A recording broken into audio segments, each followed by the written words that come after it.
जय श्री गणेश। नमस्कार, मैं आचार्य संजय द्विवेदी। मेरे समस्त प्रबुद्ध दर्शकों का मेरे चैनल पर हार्दिक स्वागत है।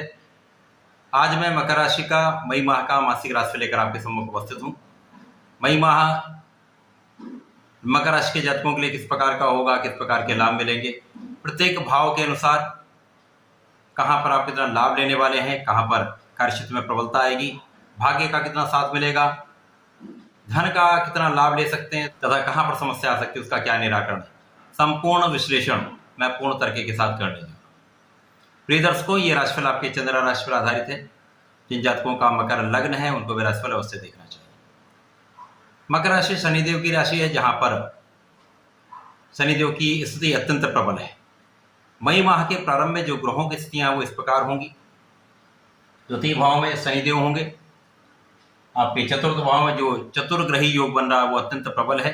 यहाँ पर गुरुदेव बृहस्पति हैं, यहाँ पर सूर्यदेव हैं, यहाँ पर राहु के साथ बुध का गोचर चल रहा है। आपके पंचम भाव में वृषभ राशि में शुक्राचार्य होंगे। षष्ठम भाव में मंगल होंगे।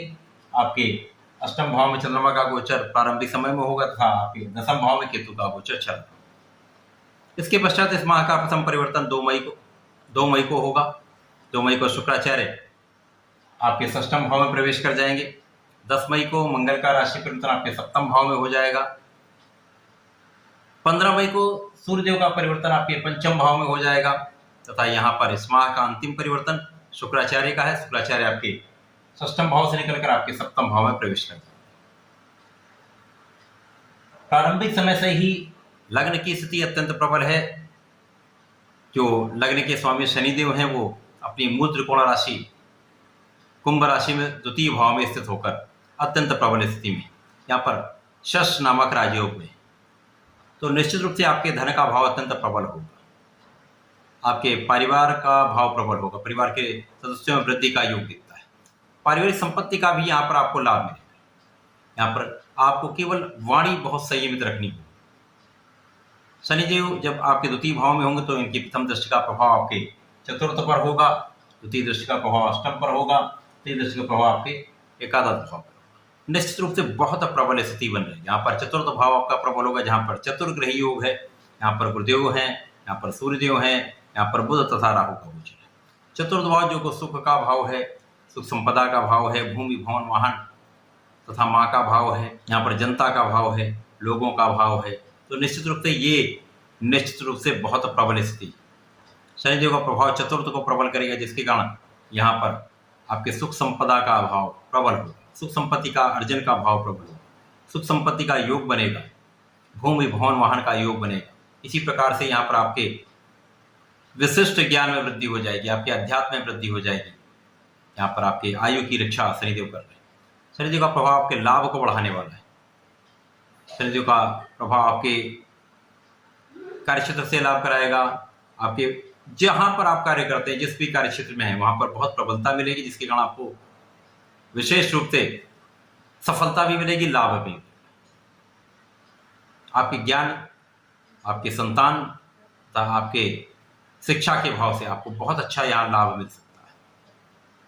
गुरुदेव बृहस्पति जो कि चतुर्थ भाव में स्थित है, यहाँ पर राहु का अकेले गोचर चल रहा था, जहां पर कुछ कार्य क्षेत्र में कहीं ना कहीं कुछ निर्बलता आ रही थी। यहाँ पर माँ पिता के भाव में कहीं न कहीं कुछ निर्बलता, कुछ समस्या थी, परंतु गुरुदेव के आने के पश्चात यहाँ पर बहुत प्रबल ये भाव हो गया।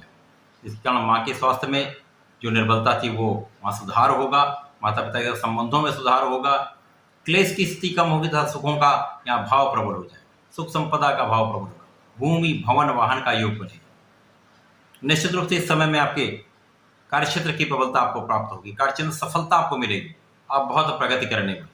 यदा कदा यहाँ पर कुछ अवरोध भी हो सकता है, कुछ विरोध भी हो सकता है, परंतु सारी स्थितियों पर आप नियंत्रण भी कर लेंगे, सारी स्थितियों पर विजय प्राप्ति करते हुए आप सफलता प्राप्त करेंगे। इसके पश्चात गुरुदेव का संबंध आपके केंद्र के चारों भावों से होगा। यहाँ पर सप्तम भी प्रबल होगा, यहाँ पर आपका दसम भी प्रबल होगा, आपकी लग्न को प्रबल। तो निश्चित रूप से बहुत व्यवहारिक, बहुत प्रभुत्ववान, बहुत क्षमतावान, बहुत सामर्थ्यवान आप होने वाले। विशेष रूप से यहाँ पर आपका प्रभाव बढ़ेगा। सूर्यदेव के साथ महाशासन का योग बन रहा है, तो इस समय में आपके कार्यक्षेत्र में आप बहुत उन्नति करने वाले, बहुत प्रबल लाभ लेने वाले, आप लीड करने वाले। लीडरशिप क्वालिटी है। अब यहाँ पर जो लोग लोगों से संबंधित कार्य में ही है, शासन प्रशासन में हैं, प्रशासनिक सेवाओं में अथवा सरकार में हैं, मंत्री पद पर हैं, तो यहाँ पर उनके लिए अत्यंत श्रेष्ठ समय है। कुछ अवरोध अवश्य हो सकता है, कुछ विरोध अवश्य हो सकता है, परंतु लाभ तो आपको मिलना ही है, आप विजयी अवश्य हो। इसके पश्चात पंचम भाव, जहाँ पर शुक्राचार्य स्वयं होकर आपको बहुत ऐश्वर्यवान बना रहे हैं, बहुत धनवान बना रहे हैं, साथ ही साथ यहाँ पर धन का विशेष रूप से आपको अर्जन करा रहे हैं। ज्ञान का भाव प्रबल होगा, शिक्षा में प्रबलता आएगी, शिक्षा में सफलता मिलेगी, संतान का सुख मिलेगा, यहाँ प्रेम संबंध भी अच्छे रहे। मंगल जो यहाँ पर चतुर्थ के स्वामी है तथा आपके लाभ के स्वामी होकर यहाँ पर प्रारंभिक समय में षष्टम में होना कहीं ना कहीं कुछ निर्बलता अवश्य देगा। यहाँ पर कुछ वाद विवाद हो सकता है, यहाँ पर कुछ ऋण की मात्रा बढ़ सकती है। यहाँ पर आपको विशेष रूप से ऋण देने से बचना होगा। ऋण ले फिर भी सकते हैं, परंतु ऋण देने से बचेंगे तो लाभ अवश्य लेंगे। यदि आपने ऋण दे दिया या धन किसी को दे दिया, उधार दे दिया, तो वो धन की प्राप्ति का योग बिल्कुल भी नहीं बनता। प्रथम परिवर्तन शुक्राचार्य का, शुक्राचार्य आपके पंचम से निकलकर षष्टम में पहुंच जाएंगे, जहां पर षष्टम भाव में जो कि रोग ऋण शत्रु का भाव है, यहाँ पर मंगल के साथ इनकी युति प्रारंभ होगी। मंगल शुक्र की युति बहुत कुछ प्रेम में वृद्धि करने वाली होती है, भटकाव की होती है, मन कल्पनाशीलता में चला जाता है। षष्टम भाव जो कि एक त्रिक भाव है, एक नकारात्मक भाव है, यहाँ पर जाकर आपको पूर्ण रूप से अपने मन पर नियंत्रण रखना होगा, अपने चरित्र पर नियंत्रण रखना होगा। साथ ही साथ यहाँ पर आपको भोग विलास से बचना होगा, अपने एडिक्शन से आपको बचना होगा। यदि आप ऐसा कर लेते हैं, क्योंकि बहुत लंबा इन दोनों का युति संबंध नहीं होगा, 10 मई को मंगल का परिवर्तन आपके सप्तम भाव में, तब तक आपको बहुत सावधान रहना। तो यदि सावधान रहेंगे तो निश्चित रूप से बहुत सारी समस्याएं अपने आप सॉल्व हो जाएंगी। मंगल 10 मई को आपके सप्तम भाव में प्रवेश कर जाएंगे, जहां पर ये अपनी नीच राशि में प्रवेश करेंगे। अब ये केंद्र के भाव में पहुंचेंगे, मित्र की राशि होगी, परंतु ये इनकी नीच राशि, परंतु ये गुरुदेव की उच्च राशि, जहां पर गुरुदेव का चतुर्दशम का संबंध सप्तम भाव से बन रहा है। तो यहाँ पर बहुत कुछ आपको नकारात्मकता नहीं मिलने वाली। मंगल का नेगेटिव इफेक्ट आपको नहीं मिलेगा, बहुत निम्न प्रभाव मंगल नहीं देने जाएंगे। यहाँ मंगल आपको ऊर्जावान बनाएंगे, जीवन साथी के साथ सामंजस्य बनेगा, पार्टनरशिप में भी आपको लाभ मिलेगा, कार्यक्षेत्र में प्रबलता प्राप्ति होगी, तथा यहाँ पर आप धन का लाभ अवश्य लेंगे। यद्यपि कुछ धन का संचय कम हो सकता है, परंतु धन का लाभ निश्चित रूप से। इसके पश्चात सूर्यदेव का परिवर्तन आपके चतुर्थ से पंचम भाव में हो जाएगा। अब पंचम भाव जो कि शिक्षा का भाव है, ज्ञान का भाव है, प्रज्ञा का भाव है, संतान का भाव है, यहाँ पर सूर्यदेव आएंगे तो निश्चित रूप से त्रिकोण का भाव है, प्रभावशाली होता है, आपके लाभ की वृद्धि आपको प्राप्त है। शासन प्रशासन से पूर्ण लाभ मिलेगा, शिक्षा प्रतियोगिता में पूर्ण रूप से सफलता मिलेगी, नौकरी का योग बनेगा, सरकारी नौकरी का प्रयास में आपको सफलता मिलेगी।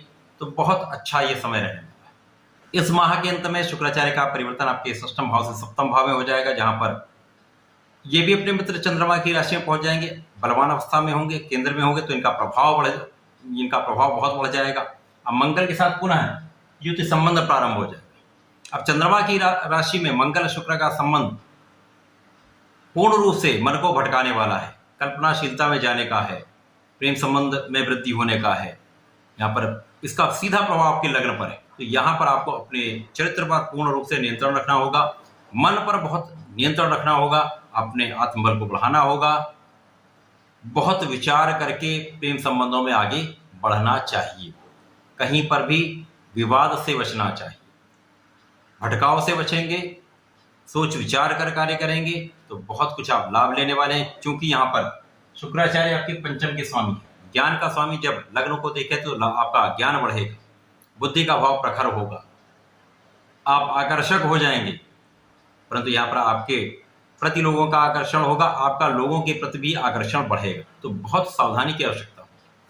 अब प्रेम ऐश्वर्य के स्वामी शुक्राचार्य है, तो ऐश्वर्य तो आपका बढ़ेगा ही, वैभव आपका बढ़ेगा, परंतु कुछ सावधानी रखेंगे तो सफलता भी मिलेगी, धन का भी लाभ लेंगे, यहाँ पर मान सम्मान भी बढ़ेगा, परंतु जरा सी असावधानी अपयश का कारण बन सकती है। बहुत सोच विचार कर निर्णय लें। तो ये समय, ये माह मकर राशि के जातकों के लिए बहुत कुछ परिप्रेक्ष्य में अच्छा है, परंतु बहुत कुछ सावधानी भी यहाँ पर आपको रखनी पड़ेगी। मकर राशि के जातकों को प्रत्येक शनिवार को शनि मंदिर में चौमुखी दीपक का प्रज्वलन करना चाहिए। ओम शम शनिश्चराय नमः का जप करना चाहिए। प्रत्येक शनिवार को शिव जी पर यदि जलाभिषेक के साथ साथ थोड़ा सा काला तिल अर्पित करते हैं तो बहुत समस्याओं से आप बच जाएंगे, कष्टों से बचेंगे, लाभ की मात्रा बढ़ जाएगी। तो ऐसा करें, इसका लाभ लें। धन्यवाद, नमस्कार।